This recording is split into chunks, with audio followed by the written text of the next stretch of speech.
tout par gel, tout simple, tout bon, tout pratique. Vos courses livrées partout en France.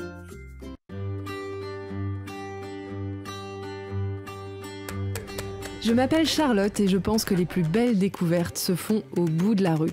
Ce que j'aime, c'est découvrir notre beau pays avec des personnes exceptionnelles et souvent insolites. Alors, je vous emmène avec moi. Bienvenue à Albi, dans le Tarn. Nous avons déjà découvert ensemble Albi la Rouge, surnommée ainsi à cause de la couleur brique qui domine ici. Mais Albi, c'est aussi des artisans et des artistes inspirés par les couleurs et les secrets de la ville. Je vous propose donc d'aller à leur rencontre. Je vous le disais, la brique est omniprésente à Albi. Elle est aussi dans l'ADN de l'entreprise que j'ai envie de vous présenter. J'ai rendez-vous aux Poteries d'Albi. Depuis 1891, cette entreprise familiale fait rayonner le nom d'Albi dans toute la France et dans le monde grâce à ses poteries artisanales. Et pour découvrir cette histoire, j'ai rendez-vous avec Elisabeth, la 5e génération de la famille.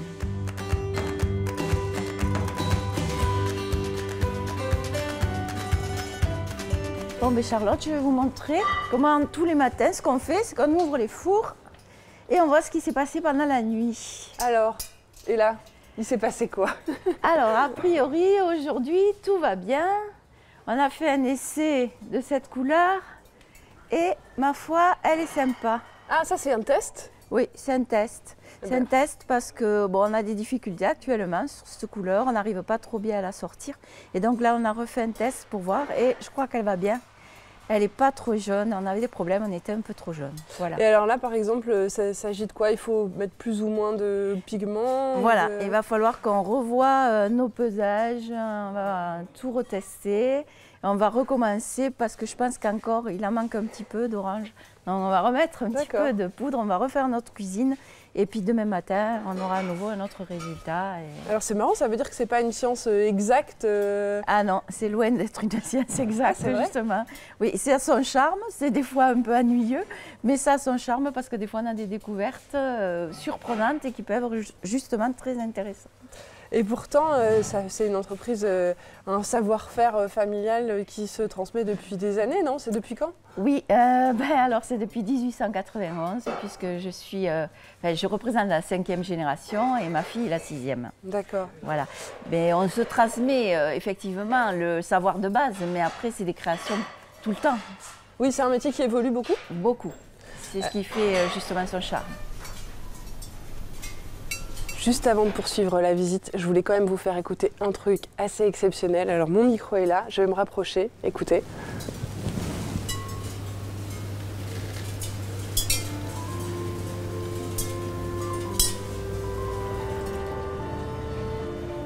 Il y a cette tradition ici, il y avait énormément de potiers et de briquetiers. Au siècle dernier, il y en avait au moins une trentaine rien que sur les 2 avenues. Ah oui? Oui. Et aujourd'hui? Et aujourd'hui, nous sommes les seuls, malheureusement. Ah ouais, voilà. Les derniers? Oui. Et du coup, comment on fait justement pour préserver cette tradition s'il y a de moins en moins de gens qui le font? Alors, heureusement, nous avons une école à nouveau sur Sorèze depuis 2 ans qui forme des apprentis.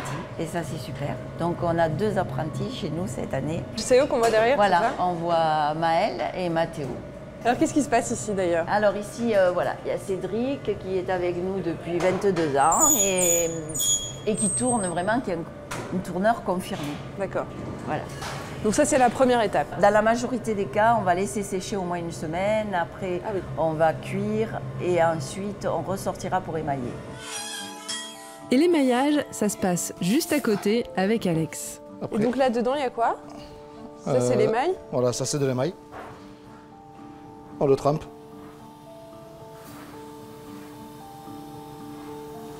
Ah oui, il ne faut pas qu'il y ait de... Il ne faut pas dépasser parce que si on dépasse et qu'on le laisse après, ça va coller au four. D'accord. Il faut avoir un peu de force dans les bras, non? Un petit peu, oui. Des techniques que nous découvrons ensemble, mais ce n'est pas tout. La poterie, c'est aussi bien d'autres métiers et il nous suffit de poursuivre la balade dans l'atelier pour les connaître. J'en profite pour déranger Abdallah pendant quelques instants. Alors Abdallah, qu'est-ce que vous êtes en train de faire là? Eh bien, là, je suis en train de patiner le pot là. Là, on met d'abord les sous-couches noires. Et là, moi, j'amène la couleur pour qu'à la sortie, le pot, il devient, je vais vous montrer, de ce côté-là. le rendu, pour que le rendu soit comme ça. D'accord, c'est pour ça qu'il y a deux couleurs Voilà. en fait. C'est la sous-couche, c'est une sous-couche noire et moi je mets la couleur blanche.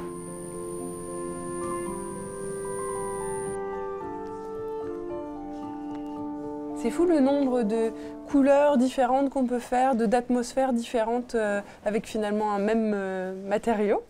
Oui, on peut énormément varier, mais c'est le but en plus pour satisfaire la clientèle, puisque on doit répondre vraiment à tous les goûts. Bah oui, bah là il y a plein de choses, moi qui me plaisent déjà. Et il y a combien de choses qui sortent de votre four chaque jour?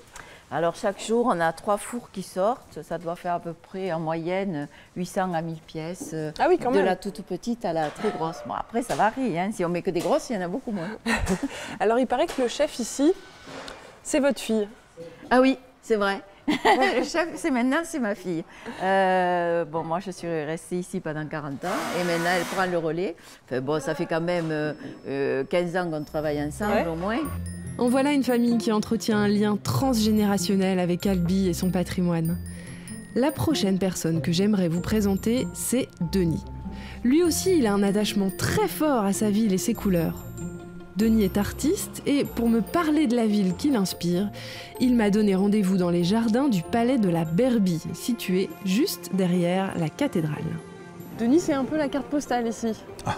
Oui, c'est une carte postale vivante. Là, c'est vrai qu'on a une vue exceptionnelle sur la rive droite d'Albi, qui rappelle un petit peu l'Italie. C'est vrai. Je trouve, alors par les couleurs sans doute. Le Tarn. Le Tarn. C'est ça. Et alors ce pont, il a l'air très ancien. Oui, c'est le pont qui est un des plus anciens de la région. Il date du 10-11e siècle, donc c'est un pont qui était en pierre à l'origine et qui a été ensuite, sous l'époque gothique, réaménagé. Mais il fait la liaison entre la rive gauche et la rive droite, donc il est très important au niveau local. Et il y a un autre pont derrière, beaucoup plus moderne, où il y a plus de voitures, mais celui-ci va relier les deux parties anciennes qui sont au patrimoine mondial l'UNESCO, la rive gauche où nous sommes et la rive droite. Juste cette petite bande ici qui est classée aussi.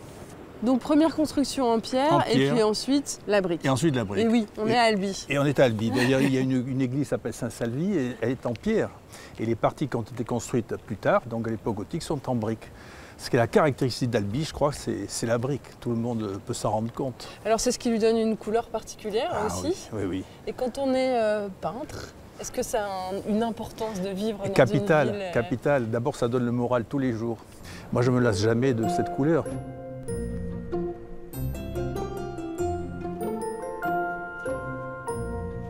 Denis, on est face au palais de la Berbie. Qu'est-ce que c'est ce palais?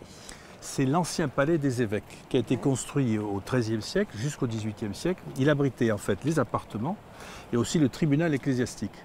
Ah oui, l'Inquisition, tout ça. Absolument, tu dis la vérité. Donc ils étaient assez craints, ils avaient un pouvoir spirituel, bien sûr, et temporel extrêmement fort. Et on est placé, tu vois, sur les courtines. Et lorsqu'il y avait des soucis, ils pouvaient s'échapper directement par le Tarn. Aujourd'hui, ce palais, il y a un peu moins d'inquisiteurs dedans. Il y a des trucs un peu plus sympas. Disons que c'est la même terminaison, mais ce sont des visiteurs, ce n'est pas des inquisiteurs, tu vois, voilà. Donc c'est vrai que c'est devenu maintenant le musée le plus important du sud de la France. Hein, il est devenu un musée contemporain international. C'est celui qui possède la collection la plus importante de Toulouse-Lautrec. Il y a 1000 œuvres. Alors dedans, il y a des dessins d'enfants, des dessins, il y a des estampes évidemment, des affiches qui sont très connus pour Toulouse-Lautrec, et puis toutes les peintures, beaucoup de peintures de Toulouse-Lautrec. C'est quelqu'un qui est né ici, Toulouse-Lautrec? Alors il est né tout près d'ici, à sa maison natale, rue Toulouse-Lautrec, donc il est né ici, effectivement, et donc sa maman, quand il est né, il était très beau, il paraît, hein, on l'appelait Loupoulite, tu vois, ça veut dire joli bébé, et puis malheureusement, quand il a eu 14 ans, il a contracté une maladie, tu vois, osseuse, qui était certainement due, d'après les médecins, au mariage consanguin successif, puisque les parents étaient cousins germains. Et donc, il s'est cassé vers 14 ans les 2 côles du fémur. Ses jambes n'ont pas grandi, il est devenu tout petit, 1,50 m, et disproportionné, disgracieux, tu vois. Et il a souffert de ça. Et sa grande souffrance, c'est de ne pas avoir pu faire de cheval, puisqu'en fait, aristocrate qu'il était, son père était comte, donc il était destiné à faire du cheval, de la chasse, comme son père en Orléanais, tu vois. Et à 14 ans, il a fait tirer un trait sur le cheval, il était amoureux du cheval, hein. Et il s'est jeté à corps perdu dans le dessin, il le pratiquait déjà avec son père et ses oncles, hein. Mais il s'est jeté à corps perdu dans le dessin pour dessiner une quantité impressionnante de chevaux, tu vois, et de cavaliers. Et je crois que c'est à ce moment-là, tu vois, que l'art, il a vu la fonction de l'art. Et toi, s'il y a une œuvre que tu devais choisir parmi toutes qui te touche plus particulièrement? Il y en a une qui me touche beaucoup, c'est le portrait de sa maman. Il parlait toujours de sa mère en termes affectueux et sa maman était vraiment adorait son fils. Hein. Et il a peint sa mère.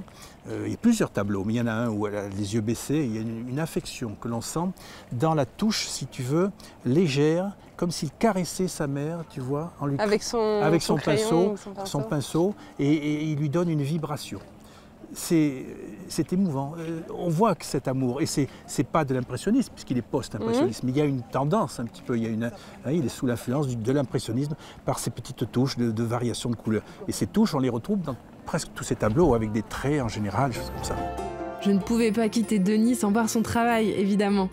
Il me conduit dans son atelier où se mêlent les odeurs de peinture et d'essence de térébenthine.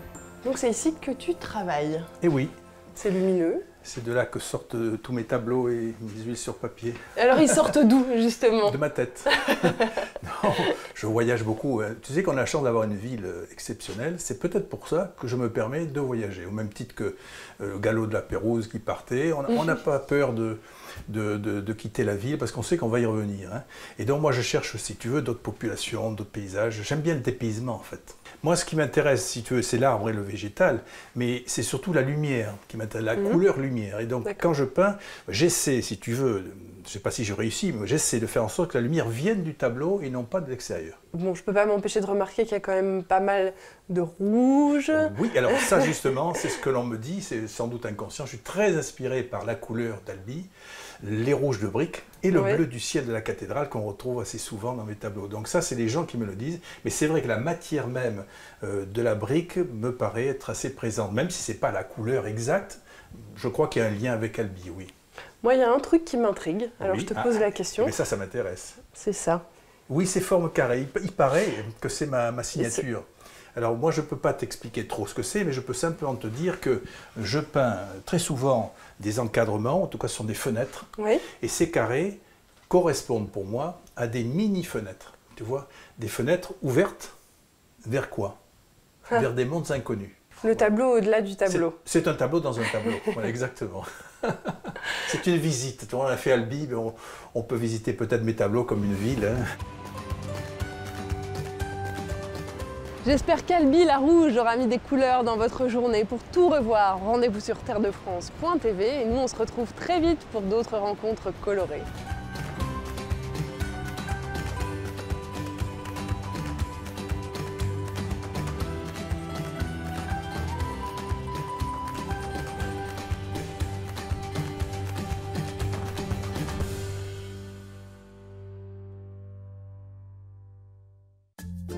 Tout par gel, tout simple, tout bon, tout pratique. Vos courses livrées partout en France.